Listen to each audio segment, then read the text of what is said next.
Bismillahirrahmanirrahim. Assalamualaikum warahmatullahi wabarakatuh. Perkenalkan, nama saya Nur Iqbal Hamdi dari kelas PBKA, ingin menjelaskan tentang pencemaran lingkungan. Pencemaran lingkungan didefinisikan sebagai perubahan faktor abiotik akibat kegiatan yang melebihi ambang batas toleransi ekosistem biotik. Misalnya saja penggunaan kendaraan bermotor ataupun alat pengolahan bahan baku yang terkadang tidak sesuai dengan standarisasi lingkungan. Pencemaran lingkungan disebabkan oleh beragam faktor, namun faktor terbesarnya adalah manusia.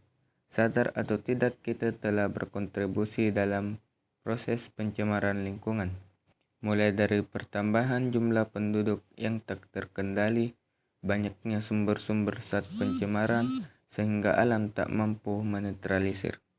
Selain itu, banyaknya juga aktivitas sehari-hari juga yang tanpa disadari menjadi faktor rusaknya lingkungan.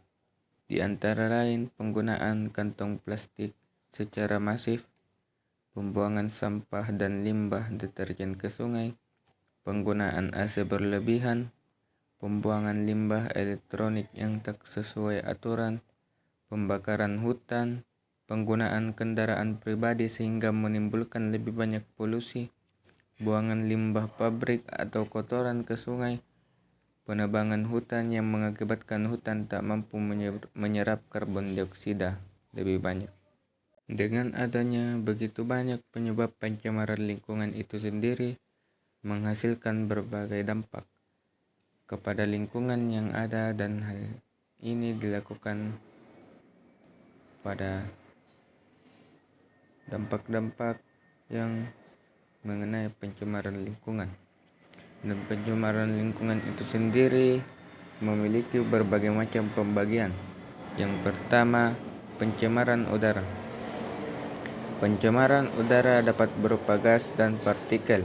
Contohnya sebagai berikut. Gas HZS. Gas ini bersifat racun terhadap di kawasan gunung berapi. Bisa juga dihasilkan dari pembakaran minyak dan batu bara. Karbon monoksida tidak berwarna dan tidak berbau, bersifat racun, merupakan pembakaran yang tidak sempurna dari bahan buangan mobil dan mesin dalam udara murni. Bila melebihi toleransi dapat mengganggu pernapasan atau sumber udara lainnya. Dampak dari pencemaran udara itu sendiri adalah hujan asam, perubahan cuaca yang ekstrim, penipisan ozon, peningkatan kasus kerusakan mata hingga kanker kulit. Oleh sebab itu, sangat penting untuk mengatasi pencemaran udara ini, di mana udara merupakan kebutuhan dasar manusia sebagai bentuk kontribusi karya ilmiah dalam menentukan solusi yang tepat. Yang kedua, pencemaran air. Polusi air dapat disebabkan karena pembuangan limbah industri, sisa insektisida, dan pembuangan sampah domestik. Misalnya sisa deterjen mencemari air, buangan industri seperti PB, HG, ZN, dan CO dapat terakumulasi dan bersifat racun. Bila terjadi pencemaran air, maka terakumulasi zat pencemaran pada tubuh organisme air. Akumulasi pencemaran ini sangat meningkat pada organisme pemangsa yang lebih besar. Dampaknya dari pencemaran air adalah penyebaran penyakit, peningkatan alga dan eceng gondok, menurunkan kadar oksigen dalam air, hingga mengganggu organisme perairan, mengganggu pernafasan karena bau yang. Dengan adanya pembuangan limbah yang mengandung bahan kimia berbahaya dapat merusak lingkungan yang ada di sekitar jika tidak dikelola secara hati-hati. Dan yang ketiga adalah pencemaran tanah.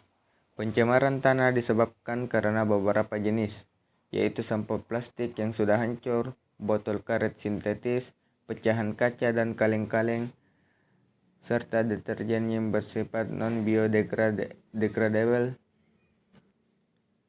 Dampak dari pencemaran tanah adalah dari pertanian, seperti peningkatan salinitas tanah dan penurunan kesuburan tanah, bencana alam seperti tanah longsor dan erosi hingga penyumbatan saluran air.